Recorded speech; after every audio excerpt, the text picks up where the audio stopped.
In today's video, I'm going to teach you how to embed a PDF in Google Sites. By the end, you'll have a clean, scrollable PDF embedded right on your page so visitors can read it without downloading anything. First, upload the PDF to Google Drive. Make sure you're signed in, then open your Drive and add the file. You can drag and drop it into the Drive window or use the New button to upload it from your computer. It helps to give the file a clear descriptive name so you can find it quickly in the next step. If you're organizing materials for a course, a portfolio, or a client deliverable, storing the PDF in a dedicated folder keeps everything neat.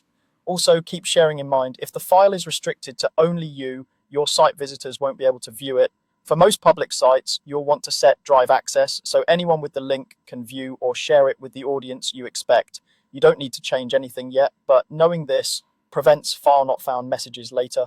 Next, open your Google site, head to your site's editor, and navigate to the page where the PDF should appear. If you're building a new page or section, go ahead and open that canvas so the embed lands exactly where you want it. Now, click Insert, then choose Drive. You'll find Insert on the right-hand panel of the site's editor. Selecting Drive opens a picker with your folders and recent files.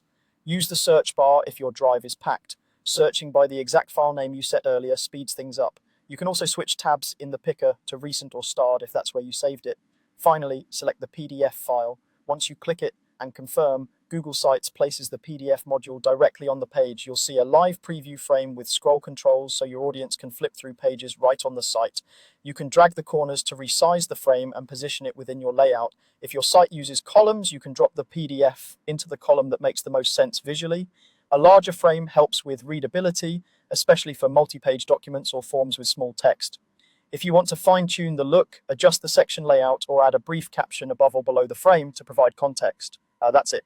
You've uploaded the PDF to Drive, opened your site, inserted from Drive, and selected your PDF. Your document is now embedded and ready for your audience to view directly on your Google site.